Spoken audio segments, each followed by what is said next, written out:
Give the call to the honourable member for Hughes. My question is to the Minister for Housing. Order. KPMG urban economist Terry Rawnsley says there are 16,400 dwellings in Sydney approved but not yet commenced, the highest number in 4 years. Yet the government's own budget papers says an extra 1.5 million people will come to Australia over 5 years. When will the minister finally admit that Labor has no plan to house its big Australia? Give the call to the Minister for Housing, Homelessness and Small Business.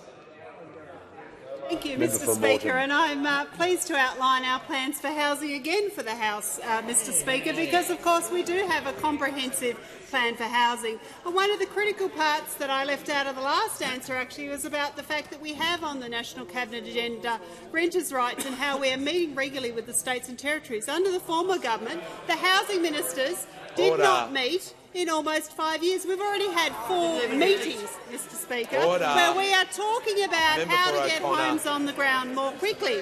And of course, a critical part of our National Housing Accord is actually about supply. It's about 1 million homes from 1 July 2024, our aspirational target that the states and local government have signed up to. And they are talking about what type of planning reforms the states and territories and local governments need to make to meet the 1 million homes, Mr Speaker. And as part of our comprehensive plan of the funding that we have already unlocked, the $575 million with homes on the ground already, the National Housing Accord that I've just talked about, where we are talking about planning reforms with the states and territories. Of course, our Housing Australia Future Fund, which those opposite are voting against in the Senate, Mr Speaker, 30,000 additional social and affordable rental homes that those opposite are voting against. The 20,000 additional rental homes, affordable homes that they don't support, it would appear, Mr Speaker, from us and the territories and the states under the National Housing Accord.